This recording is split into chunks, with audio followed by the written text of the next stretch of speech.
Le prochain sommet Union européenne-Union africaine au centre de cette audience du vice-président de la République, Daniel Kablan-Duncan, et d'une délégation du Parlement européen. Cette délégation, conduite par l'ancien ministre de la Justice de France et député européen, a parlé de l'ordre du jour de ce sommet qui aura lieu les 29 et 30 novembre prochains, ici à Abidjan.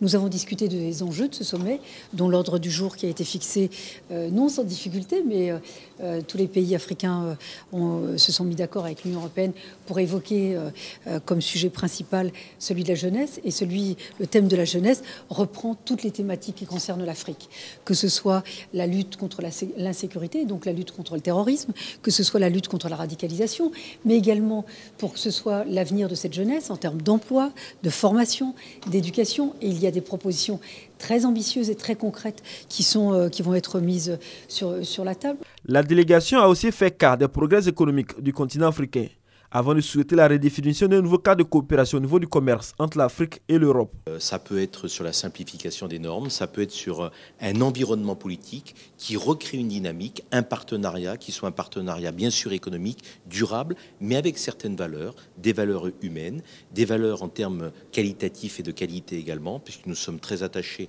à la qualité.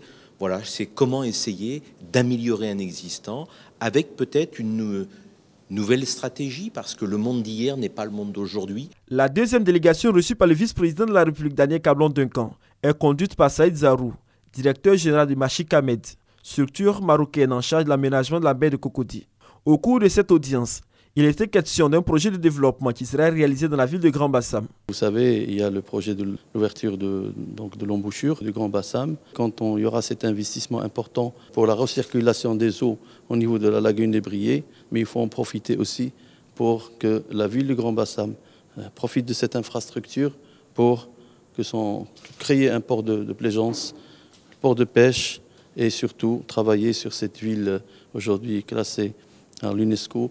Saïd Zarou indique également que sa structure bénéficie du soutien de Banque Arabe pour la réalisation de ces différents projets de développement dans le district d'Abidjan. Pour le prochain sommet Union européenne-Union africaine, Machik Ahmed veut apporter sa contribution pour sa réussite.